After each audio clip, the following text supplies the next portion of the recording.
My fiancée vanished on me, taking our wedding savings with her. In response, I texted her mother, "Nice job raising a crook." Then I filed a police report, leading to her arrest for fraud. Now her attorney is blowing up my phone, desperate for a deal. I'm 32, male, and a week later this still feels like a plot from a terrible film. But my anger is sharp, controlled. Last Saturday, I was supposed to marry Clara, 29. Instead, I woke to an empty home and a drained wedding account. Roughly $35,000. Gone. Poof. So was Clara. No message, no call. No, it's not you, it's me. Just nothing. Her wardrobe, her passport, everything. Erased. We'd been together 5 years, planning this wedding for the last 12 months. Every vendor payment, every tiny detail came from that account. We both contributed, but the bulk, about $25,000, was from a work bonus I'd earned. After the shock settled, took a few hours, pacing my place like a trapped beast, I called her parents. Her mom, Brenda, picked up all bubbly. "Brenda," I said, voice steady, "Clara's gone. So's the wedding money." Dead air. Then a nervous chuckle. "Oh, Mark, you prankster. She's probably just jittery. Maybe out with her sister, Layla." "No," I replied. "Layla's called me twice already, asking where Clara is. She's not with her. The account's empty. Her things are gone." Denial kicked in hard. "Clara wouldn't do that. It's a mix-up. Maybe you misplaced the funds, or she's planning a surprise." "A surprise?" "Brenda, she took everything. It's theft." That's when her tone changed. "Now, Mark, don't you dare slander my daughter. She's a good person. Maybe she just realized she couldn't go through with it and needed space." "The money," I pressed. "Well, weddings cost a lot. Maybe she felt entitled to some of it for her efforts." Her efforts? I nearly choked. That's when I ended the call and sent the text. "Nice job raising a crook." Childish? Perhaps. Gratifying? Definitely. Then I contacted the police and filed a report. Fraud. Grand theft. Whatever they could pin on her. I handed over bank records, screenshots of our texts about wedding costs, vendor agreements. The cops were surprisingly empathetic. Detective Miller took notes, listened, said they'd investigate. Next, I called the vendors. Broke the news. Lost most deposits, naturally. The caterer was kind, the florist too. The venue? Less so. But money's just money. Can be earned back. The betrayal? That's the real wound. Slept maybe 2 hours that night. The next day, Detective Miller called. They'd tracked Clara's name at the airport. She'd booked a one-way flight to another state a week earlier. A week. While we were sampling wedding cakes, she was plotting her exit. Update 1. 2 weeks later, the online support was a boost. Thanks for that. 4 days after my first post, Detective Miller called again. "Mr. Harrison, we found Ms. Vance. She wasn't cooperative. We've arrested her based on your evidence. She's being processed." Arrested. Even though I'd started this, hearing it hit hard. A strange mix of relief and something else. Regret, maybe, for the guy who was thrilled to marry her weeks ago. That guy's a fool now. The arrest was out of state, so there's an extradition process. But the charges, fraud over $10,000, are serious. Then the calls began. First, Brenda, Clara's mom, shrieking like a banshee. "How could you do this? It was a mistake. A young woman's error. You're ruining her life over money. You've got a good job. You'll recover it." "Brenda," I said, exhausted. "She stole $25,000. That's not a mistake. It's a crime. She planned it. She could have talked to me, walked away. She chose theft. She was scared. You pushed her into this wedding. Total nonsense. She picked the venue, most of the decor. Drop the charges, Mark. We'll repay some of it eventually." "Some? Eventually? No, this is with the police now. She faces the consequences." I hung up. Then Layla, her sister, called. Calmer but still pleading. "Mark, I swear I didn't know. This isn't her. Prison, though? Really? Can't we settle this? She's terrified. Mom and Dad are a wreck. Layla, she had my number. She could have called. Instead, she ran and hid after emptying our account. What would you have me do? I don't know. But she's my sister. There's got to be another way." "The other way was her not stealing a life-changing sum the day before our wedding," I said. "Tell her to get a good lawyer." And she did. Or her parents did. Yesterday, a blocked number called. I answered. "Mr. Harrison? This is Julian Vance, Clara's father. with Mr. Finch, our attorney. Great. Conference call. Mr. Finch, all polished, jumped in. Mr. Harrison, we know you're upset. Clara acknowledges her poor judgment. We're offering a settlement. $15,000 returned, and you ask the DA to drop the charges. I laughed. $15,000? A portion? After her arrest, you magically find some cash? No, it's not my call to drop charges. She's been arrested. The state's pursuing felony theft and fraud. Julian Vance cut in, voice strained. Son, be reasonable. She's young, with her life ahead. A criminal record will ruin her. Don't you have any mercy? Mercy? Did she have mercy when she drained the account and left me to deal with the fallout? When she booked a flight while saying she loved me? My mercy's gone. Somewhere between finding the empty account and canceling the vendors. Mr. Finch tried again. A trial will be ugly, Mr. Harrison. Public. Your life dragged out. Clara will say she felt pressured. That the wedding was your idea. That she panicked. Let her, I said, voice cold. I have every text, email, receipt showing we planned together. I have the date she bought her ticket. Her panic was well planned. This isn't a negotiation.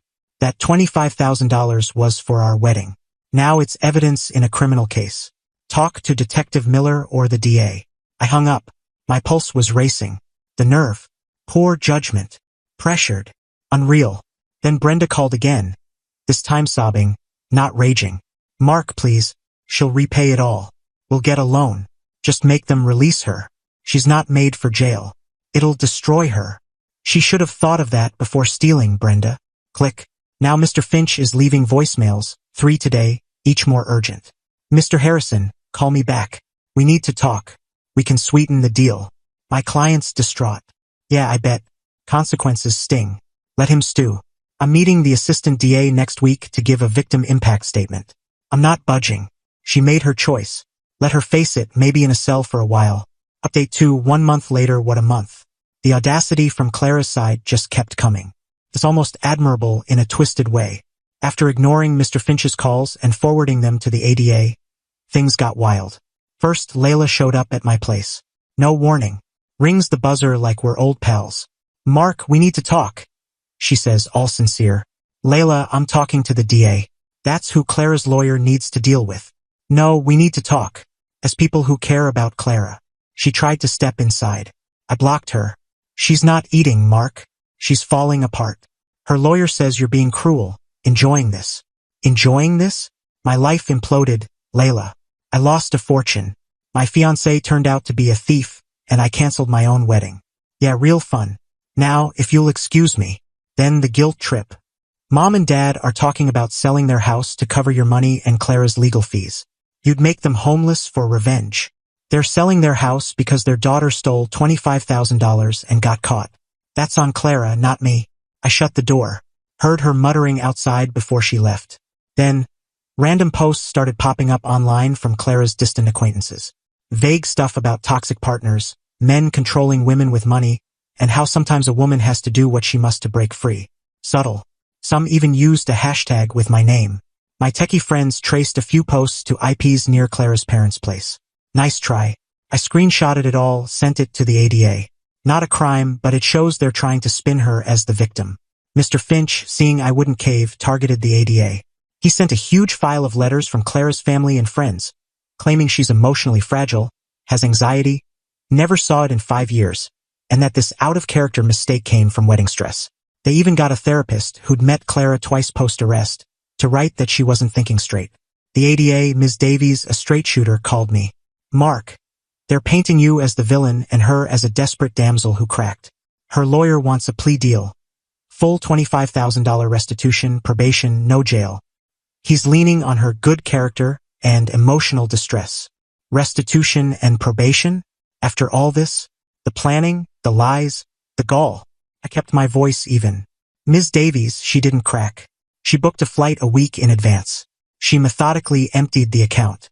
She ghosted me. Then her family and lawyer tried to bully and spin this. This wasn't a breakdown. It was a scheme. If she's so fragile, she shouldn't have committed a felony. I told her about Layla's visit, the online posts. This isn't remorse. It's damage control because she got caught. Ms. Davies paused. I appreciate your input, Mark. and your willingness to testify if needed. The revenge wasn't a dramatic showdown. It was me methodically working with Ms. Davies. I resubmitted all the evidence. The ticket purchase timeline versus our wedding plans, bank records showing deliberate withdrawals, vendor contracts with both our names, texts of Clara gushing about our honeymoon. The premeditation was key. Ms. Davies used it masterfully. The plea negotiation, called a settlement conference, happened last week. I wasn't there, but Ms. Davies called after. Mr. Finch showed up cocky, with Brenda and Julian Vance for emotional backup, ready to push for probation. Ms. Davies laid out the state's case. The calculated theft, the sum, the betrayal, and then the clincher. She highlighted their post-arrest intimidation attempts and the amateur social media campaign. She painted a picture of a family enabling a criminal. The judge, per Ms. Davies, wasn't impressed. Especially when Mr. Finch argued my "nice job raising a crook" text to Brenda was provocation. The judge reportedly raised an eyebrow. Provocation for what, Mr. Finch? For Ms. Vance to commit grand larceny before the text was sent. With the evidence stacked against her and the judge unsympathetic, Clara faced a choice. Trial with a likely worse outcome or a tougher plea deal than they'd hoped. The deal: plead guilty to felony fraud. Full $25,000 restitution, paid before sentencing. Suddenly, Brenda and Julian found the money in 48 hours. Guess the house sale talk got serious. 90 days in county jail, not prison but not probation either. 5 years strict probation with conditions like mandatory work and financial counseling. A permanent felony record. Clara took it sobbing, per Ms. Davies. Her parents were livid, but Mr. Finch said it was her best shot. Ms. Davies told me, "The jail time matters, Mark. It shows this kind of calculated betrayal has weight. The felony will stick with her. That's justice. She won't skate free. Every job, every lease, that felony will follow."